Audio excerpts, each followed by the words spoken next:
vzácnej milosti, keď nám zavítal náš otec arcibiskup. Pozdvihnime si srdcia k Bohu a vrúcne sa modlíme za nášho pastiera Jána. Bože, večný pastier veriaceho ľudu, Ty láskavo vedieš svoju cirkev a ustanovuješ v nej rozličné duchovné služby. Prosíme ťa za tvojho služobníka Jána, ktorého si vyvolil za biskupa. Pomáhaj mu, aby v Kristovom mene spravoval tvoj ľud ako verný učiteľ, svätý kňaz a starostlivý pastier skrze Krista nášho Pána. Amen.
V týchto chvíľach môžem povedať, že prežívame veľkú radosť, lebo naša malá farnosť po 27 rokoch, kedy zažila krutú bolesť otrasnej smrti môjho predchodcu kňaza Štefana, ktorá sa hlboko vlila aj do srdc týchto veriacich. Teraz vás prosí o požehnanie novej farskej budovy, ktorá tu za pomoci mnohých ochotných ľudí vyrástla. Koľko slz, bolesti, trápenia, obied a modlitieb toto dielo sprevádzalo vie len samotný Pán, ktorému ako prvému chceme vďačiť aj pri tejto svätej omši za tento veľký dar. Sme rádi, že ste prijali toto naše pozvanie a prišli medzi nás práve dnes, keď slavíme aj hody tohto nášho farského kostola. Zároveň vás chceme poprosiť aj požehnanie nového erbu našej farnosti, ktorý by mal tak svedčiť aj o našej vzájomnej svornosti a jednote medzi nami navzájom. Táto farnosť znova existuje ako v rokoch, keď tu pôsobil pán farár Štefan. Isté to nie je len náhoda. Otec arcibiskup pred 2 rokmi, otec biskup Dominik Tóth, požehnal základný kameň novej farskej budovy 19. marca na slávnosť svätého Jozefa. Jemu sme zverili aj práve túto stavbu spolu s Pannou Máriou, ktorú vzývam ako pomocnicu, aby oni skutočne bdeli nad touto stavbou. A koľkokrát som aj prišiel pre tú sochu svätého Jozefa a hovorím, som svätý Jozef naobjednal to, koľko ty sa starajú, aby to bola vždy skutočne tie peniaze, keď bolo treba, boli na účte, ako bolo treba zaplatiť. Takže skutočne je veľmi vďačný a ako som to často aj hovoril, každý kameň či tehla tejto stavby je zázrakom Panny Márie, svätého Jozefa. Zaprosím vás aj požehnanie tej novej sochy svätého Jozefa, aby jeho úcta neustále vzrastala. Drahý otec arcibiskup, sme veľmi teda vďační, že vás tu môžeme dnes privítať medzi nami ako takého sprostredkovateľa Božieho požehnania, aby ste v nás tak vzbudili tú snahu o osobnú svetosť. Vítajte medzi nami v tento požehnaný deň pre našu farnosť.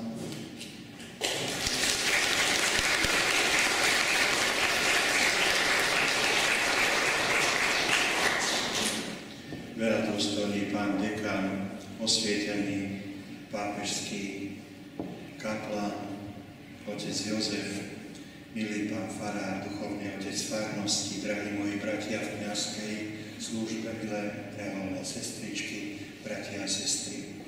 Som rád, že môžem tu v tomto chráme sláviť slávnostnú svätú omšu na sviatok svätého Vavrinca, ktorý je patronom vašej farnosti a vášho chrámu. Z histórie vieme, že aj predchádzajúci kostol, ktorý tu stál v tejto obci, bol zasvetený svätému Vavrincovi.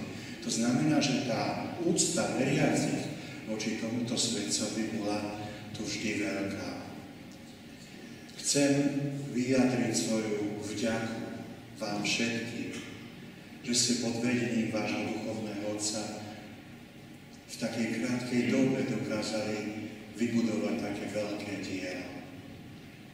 Som o tom presvedčený, že z neba nám pomáha váš bývalý duchovný otec Štefan, ktorý ako mučený sa vrátil do domu nebeského Otca a ktorého modlitby a ktorého rodovanie určite pocítite aj vy vo svojich rodinách a zdravá farnosti. Aby táto dnešná svätá omša bola skutočne Bohu milou obetou, zhodme sa teraz do seba, spýtujme si svedomie, oľutujme si hriechy, aby sme mohli s čistým srdcom sláviť sväté tajomstvá.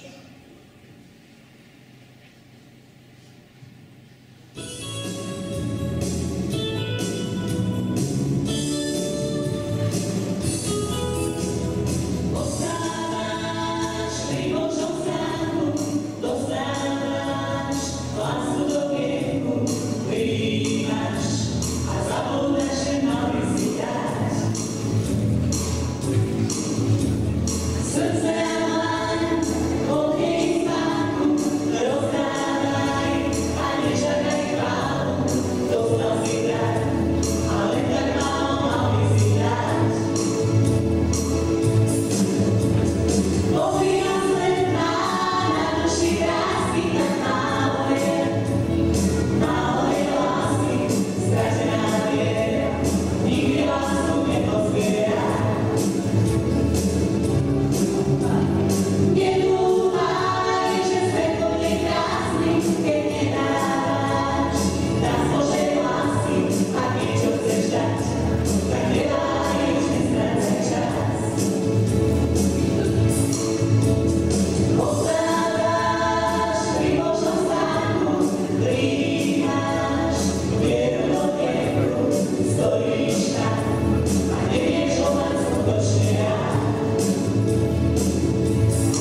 každú sviatosť. Nech nás tento nebeský pokrm posilní a upevní v Tvojej láske skrze Krista nášho Pána.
Sestry, Božie diela sú dokonalé a veľké je všetko, čo vykonal na zemi.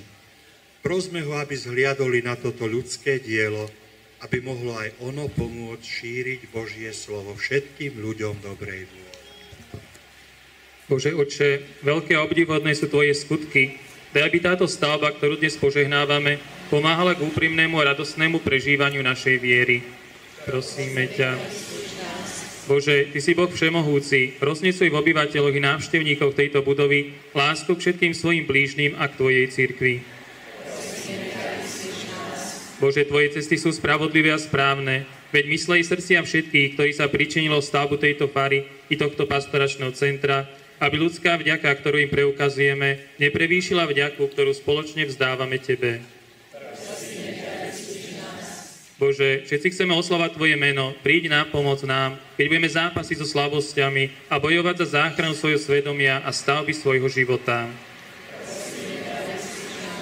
Bože, Ty jediný si svätý, ukazuj nám správny smer, ako prísť k večnej svetosti a k prebývaniu v Tvojej večnej blaženosti.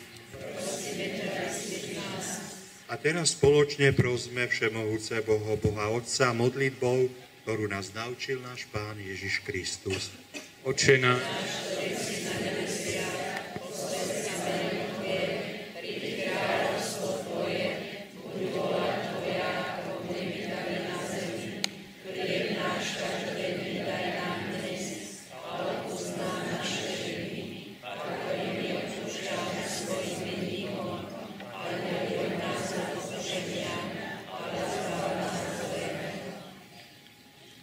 Bože, najdokonalejší staviteľ a stvoriteľ sveta, prebývaš v nás, si naším Bohom a my sme Tvojim ľudom. S radostným srdcom Ti ďakujeme, že sme mohli dokončiť stavbu tejto fary a tohto pastoračného centra, ktorých Ty budeš mať svoje popredné a nezastúpiteľné miesto. Prosíme ťa, požehnaj túto stavbu, aby sme vždy pamätali na to, že si medzi nami, že medzi týmito múrmi vlieva Tvoj duch svoje dary do všetkých, ktorí tu bývajú a ktorí toto miesto navštevujú. Keď čistou a otvorenou myslou pozdvihujú svoje oči k Tebe skrze Krista nášho Pána.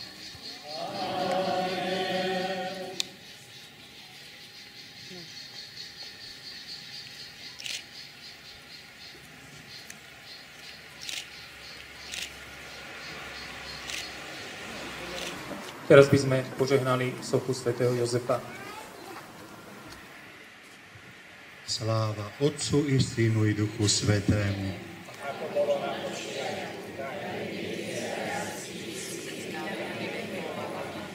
Svätý Jozef, ozdoba domáceho života, oroduj sa.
Pán s vámi.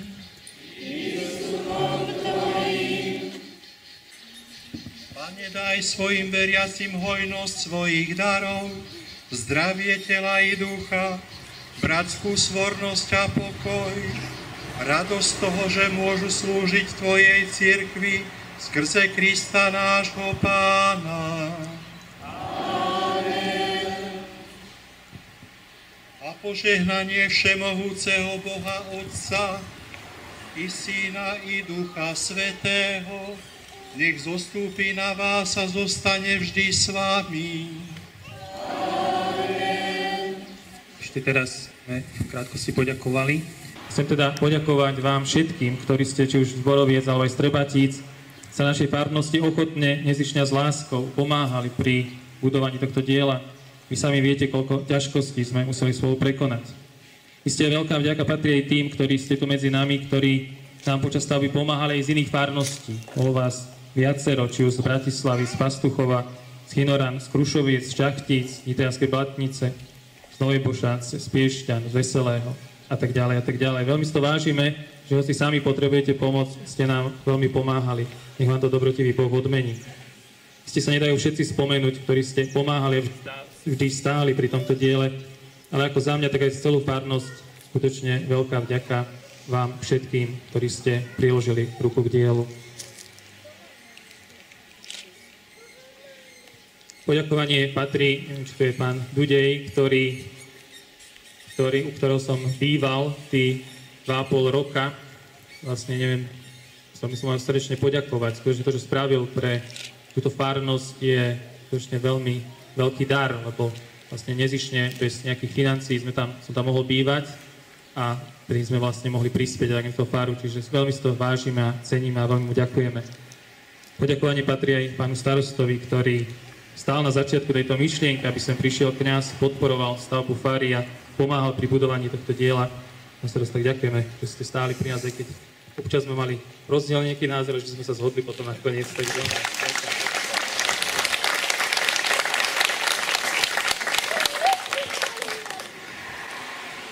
Pán arcibiskup, ja by som vám tiež chcel poďakovať v mene celej farnosti za to, že ste nám celá arcidiecéza pomohla tým, že ste poslali takéhoto človeka, ako je pán farár, a pomohli pri budovaní tejto fary.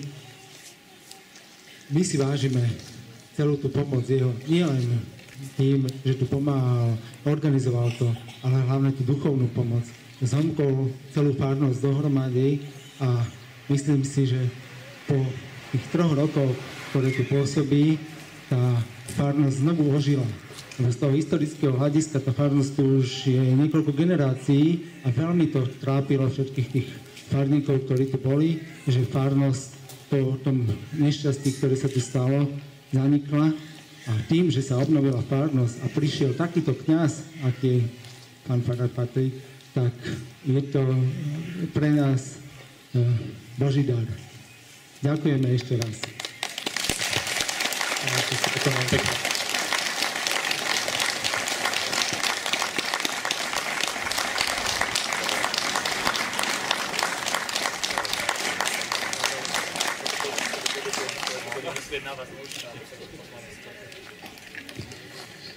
Je veľmi krásne v dnešných časoch počúvať takéto krásne slova o svojom duchovnom otcovi, ako tu odzneli. Musím však povedať, že je to v tom určité nebezpečenstvo, lebo potom, keď biskup rozmýšľa, koho dať za dekána niekam, tak mu prvé napadne, no, tak tam vychválili pána farára, určite to dobrý kňaz. Tak to býva väčšinou, ale nemusíte mať zatiaľ strach.